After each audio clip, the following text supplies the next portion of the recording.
Alright, I've been so bothered about Nigeria, what we Nigerians are going through at this time.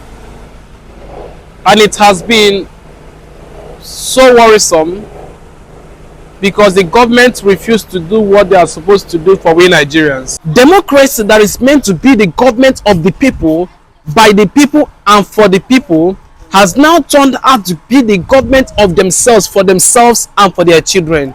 In a time like this in Nigeria where hunger has taken over humanity, the main virus we are facing today is hunger. What a country whereby the standard of living is now killing the living. A bag of cement being sold for over 10,000 naira, a pint of granulated cassava known as garri is being sold for over 2,000 naira. The funniest thing about these our politicians is that when they are sick, they travel abroad to take care of themselves medically, but they leave we poor Nigerians in the hands of these poor infrastructures called hospitals. Then what kind of country do we find ourselves in?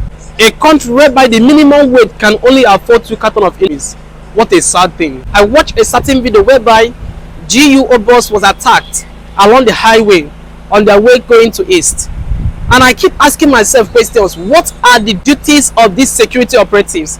They have left their duty post, which is mainly to protect lives and property of citizens, and they are now protecting politicians and celebrities. You go to market today to get something, when you come back there tomorrow, the price of those commodities have increased. During the election, they came with several promises. They want to serve the youth, they want to make the youth happy. Now the high rate of unemployment is getting so massive. Indeed, there was a country. Nigeria is no longer the country I used to know. Nigeria has now become a country of suffering.